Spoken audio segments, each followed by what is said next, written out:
staking an early claim for game of the group stage. Borussia Dortmund 2, Real Madrid 2. What a game we had on our hands. We had blunders. We had beautiful moments from some of the world's most special players all on the one field together. So kicking things off, as Francis said in this clip, let's throw it back. Cristiano Ronaldo completely unfazed by being subbed. This is a professional footballer who, yes, can handle adversity. Just because he's upset when he's taken off the bench and then there's videos of him getting a little bit aggressive in training, this guy knows what he has to do on the park, and that is put the ball into the back of the net. Again, wasn't his most glorious performance. I think he did what he had to do at times. He could have put home another couple of chances. He skied one over the bar, missed the header from close range, but he was there to give Real Madrid a start on the 17th minute. Gareth Bale linking up with him, backheeling it with a little bit of luck, and Ronaldo struck it home. And Real Madrid looked comfortable to that point, knocking the ball in and around the midfield, looking well. Toni Kroos and Modric never phased. Modric, I'm going to go off on a little bit of tangent before I touch on Borussia Dortmund, who will get a lot of credit here. Modric is making a great claim to be the world's most gifted midfielder at this moment in time. He has the game in the palm of his hands. This is the game, the whole game of football right here. Look at Modric, does whatever he wants with it. He's in adverse situations, he finds his way out. He is stuck in a corner with 2-3 players around him, 1-2 passes, movement off the ball.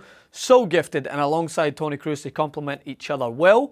But one thing that I think James Rodriguez being in there started to suffocate Modric's space a little bit. I've seen Toni Kroos actually get frustrated with James a little bit when he started to move into his area, saying, go up higher up the park, we don't need you here.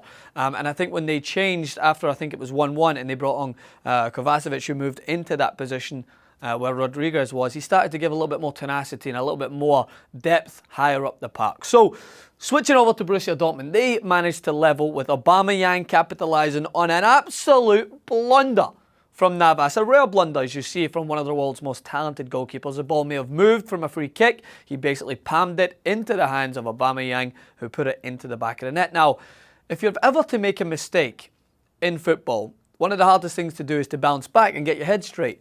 But my God, did Navas bounce back. He made at least 8 or 9 crucial saves after that moment to keep Real Madrid either ahead or level.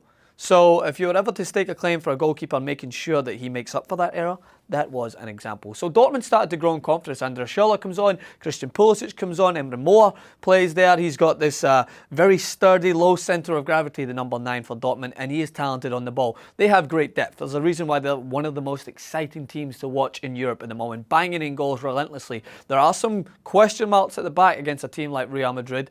They could have went down a couple of times with movement in behind. Gareth Bale squandered a chance, Ronaldo, as I mentioned.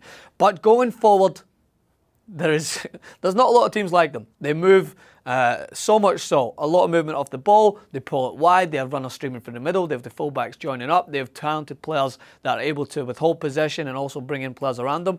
So they're going to be a team that are going to mix it with the best going forward. When we talked about our dark horses in the Champions League preview clip, I said that Dortmund have every possibility, if they play their cards right with a talented manager that they have, they could make a good run in this Champions League. Mixing it with the holders, showcasing that there's nothing that phases them, even if they're down, bringing themselves back into the game. So Andreas Schürrle managed to just blast Borussia Dortmund back into the game. Carvajal with another defensive error. I think this is what Real Madrid really have to shore up. Playing Danilo and Carvajal, two talented players that like to move going forward. Carvajal kind of shored up his defensive lapses in concentration last year, but he showed that sign of that defensive lapse again, which gave Andreas Schürrle, who some may say is a very similar looking person to another person in front of you in the camera.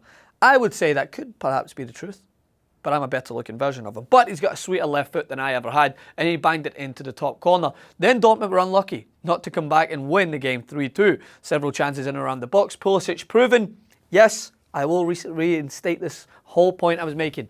The kid has got talent, but we have to remind ourselves that he's a teenager. So all those that are screaming, oh, he needs to play 90 minutes, he needs to play this back and forth, I don't think he does. He is getting all the experience he needs coming on for 30 minutes against Real Madrid and then playing 60 minutes against a competitive Bundesliga team, then getting the odd start. He seems to be growing pretty well, if you ask me. No need to rush it. The boy is talented and he knows where he wants to go when he's got the ball. That's one of the hardest things to do, is especially in a big game situation like that. Sometimes he may get caught up in his own mind, two different mindsets, do I cut back, do I play it safe?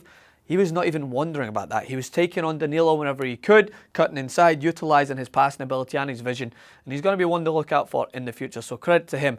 So at the end, they shared evens. 2-2 is the final result. And I think it was a fair result to say the least. Both teams put on a fantastic spectacle. I think Dortmund could have made a case for being the team to take all 3 points home.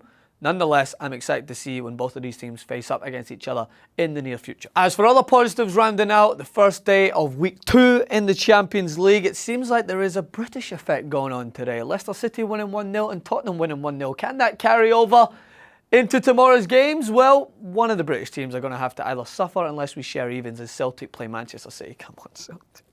I swear to God, I can't handle another drubbing. So please, Parkhead is a fortress. Make it a fortress again. Make sure to come back tomorrow. Side note for Juventus, demolishing their opponents 4-0. Higuain getting in on the action. Pjanic getting on the action. Dybala getting in on the action. So Juventus look good in that game. Make sure to come back tomorrow. I'll either be laughing, crying, sweating, all of the above. I'm sure there'll be M&Ms there to help me get through it again. Come back and subscribe at Francis_Maxwell on Twitter, Francis Maxwell Host on Instagram. Hit me up on there, give me a like, give me a follow, and on TYT Sports and everything. See you soon.